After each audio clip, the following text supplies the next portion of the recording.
Well, hey there, everyone. So today is September 20th, 2025, which is exactly 29 years ago that we started dismantling of the Tod Engine over at Youngstown Steel.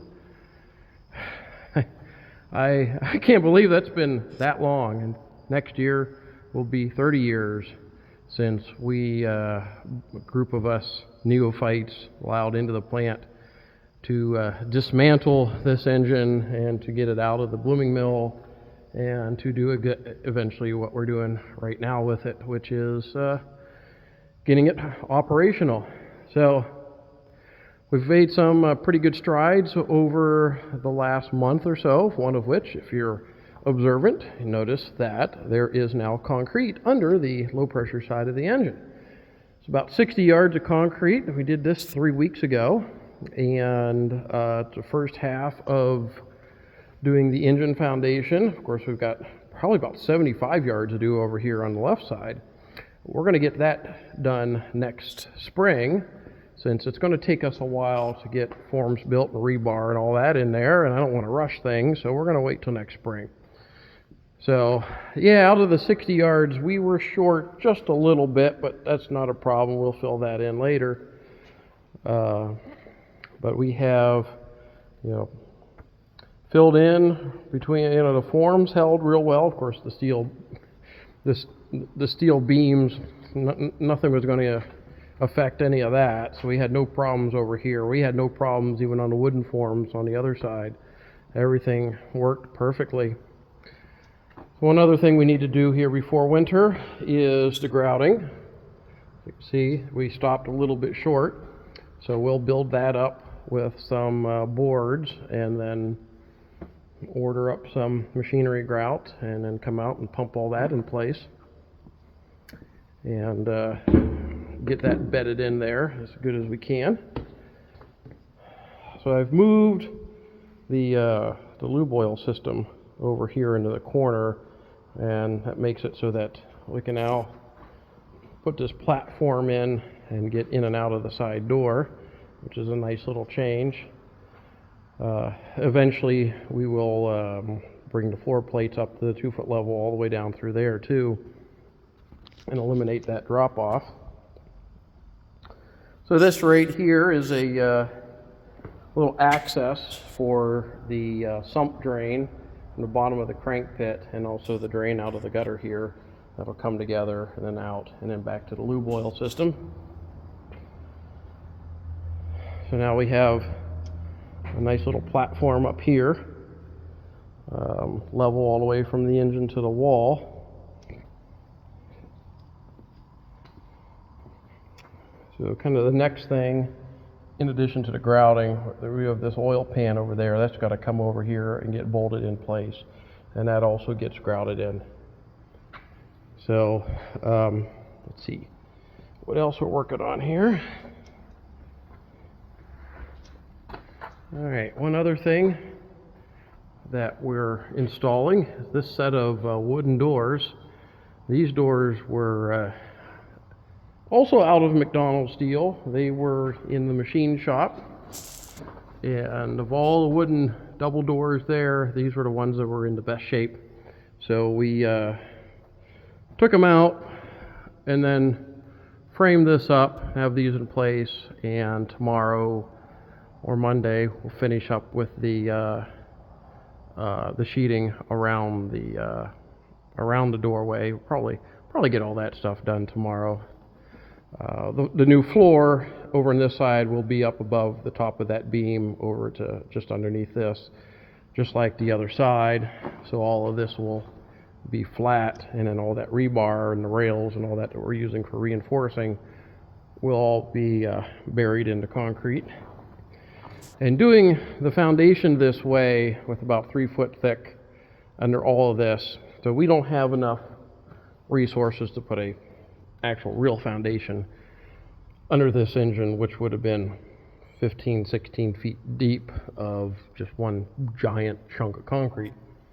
And that was largely to absorb the reciprocating forces back and forth of this thing running at 75 RPM.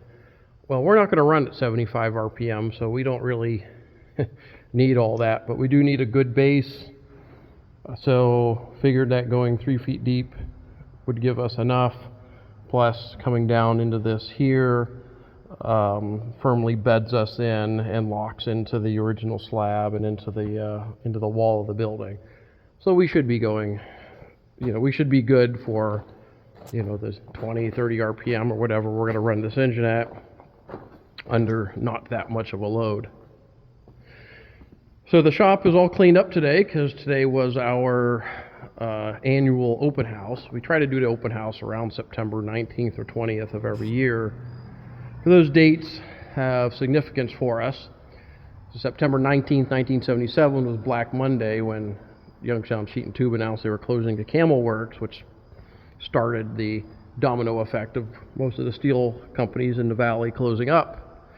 September 20th of 1918 was the date that the Jeannette blast furnace in Briar Hill was first lighted, and the Jeannette furnace was kind of my introduction into steel industry preservation way back when I was in high school.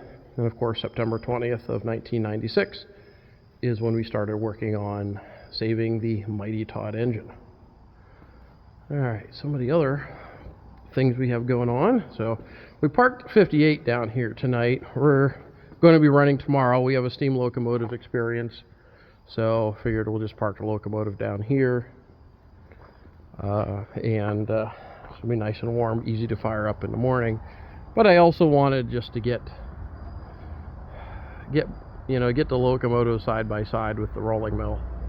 And you can see my chair sitting there. So I was sitting here for a little bit this evening, just kind of enjoying the evening and thinking about all that we've done and all that we're going to be doing here with Youngstown Steel Heritage. And basically, what you see on the right represents the last 10 years of my life. What you see on the left is going to be the next 10 years of my life. And in there is my entire life. So,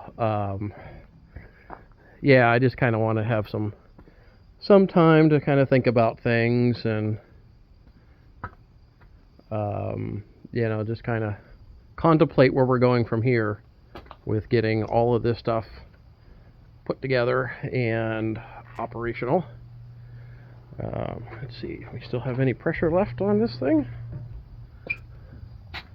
Well, 30 pounds. It's still pretty quiet. But we've not done all that much work to this thing since we started running it in 2019, and there's a little bit of leakage here and there, but 98% of everything here is pretty tight, which is not that bad for a steam locomotive. We've been real lucky with this one here. It's a pretty good engine. Still got a little bit of fire going. All right. Let's take you around back and show you the back side of those new doors we're putting in. So we did pull the number 2 engine out of the GE locomotive, mainly just to get it operational, clean it up some, get it working, and then we're going to stick it back in. This is a Cummins NTC 335, originally built in 1978, rebuilt in 2001, and it's identical to the other one that's in it. So this one here will be a spare, just in case the primary engine has an issue, that we can then run this one here. So trying to get all that set up because I love redundancy, and especially when it's already sitting here.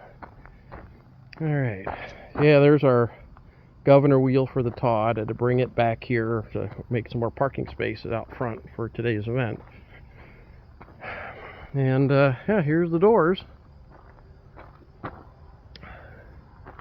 So they have the this was all made at McDonald, actually right there in that building. The pattern shop would have made, or wood shop would have made the doors themselves, and then all the hardware was all handmade in the Ford shop.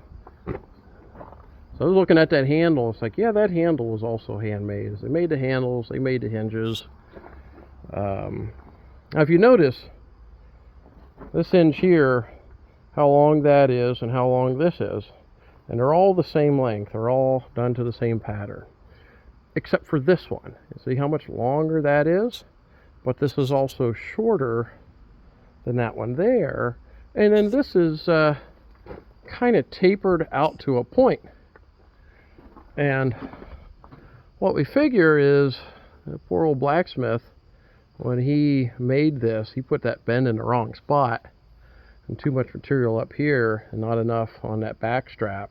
So in order to get it out far enough, he had to hammer it out and feather it out to that end. And so it's neat little things like that that shows you that was a human being that made that. It wasn't some machine that pumped those things out. Guy that was probably you know, this building was built in 1916. These doors are probably original. He was worked in the Ford shop then, probably born in the 1890s. It's just nice continuity, you know, that 100 and some years later, something that this guy made is now back considered new construction, a new addition to the building. So I've got to weld these on tomorrow, get all that welded on, and then the sheeting goes back on. So the door is so high off the ground there, it's not really going to be used as an entrance into the building. That's more for ventilation. On a nice hot day, you get a good breeze that could come in through the side door, and it can come out the back end here, because this building gets pretty stuffy back here. So this will make nice area for air to get through. But we're not really going to use it as an entrance or exit to the building. Now, if later on we decide to take this track and extend the track down here where the shunter is, we could get it up close enough, or it could be a boxcar dock. All right, so I think that's pretty much what we got going on here. We had a real good turnout today. Had some new people come out. That a couple of them may become new volunteers, which is great, because we can use as much assistance as we can get for getting all this work done and to get this rolling mill operational. We're here every weekend and most weekdays up until, you know, the weather turns bad. I'll be here just about all the time. I'm done working on the 48-inch mill down at Cary Furnaces. We got that thing together. We put a big, you know, month-long push on it to get a lot of the last parts put on it. But now I'm done down there, and I'm here doing the same thing here, trying to get this one together. So you know, if you want to come out and pay a visit, yeah, please do. Hey, and don't tell me that it's too far away. We had a visitor from Australia here today, so if he can come from the other side of the planet, yeah, you can make that day trip. Here, finally. This was teased in the last video. Now it's finally done. So a few of our members wanted to paint this up into a bicentennial scheme for you know, for next year, for 2026, and the semi-subsequent whatever, I can never remember. That's why they called it the America 250 celebration. But it's modeled somewhat after a J&L Steel locomotive that was painted up in a bicentennial scheme, kind of like this. And then we kind of freelanced it. And it looks real good. So good, you know, thanks to Austin and Tim and everyone else who helped on doing this work and getting this repainted, and finally the entire interior of the cab's been painted. And also a shout out to, if we can see it there, Camel Hardware over in Camel, Ohio, about 5 or 6 miles away. They donated all the paint for this, so we really appreciate that. It's a pretty good hardware store. Actually, Austin works there, but you know, it's one of those old-time hardware stores. You go in there, they got just about everything. So you need it, Camel Hardware is the place to go. So, all right, everyone. Take care, and I'm going to go home and have some dinner, and it's going to be right back here first thing in the morning to do another day of running the 58. So take care.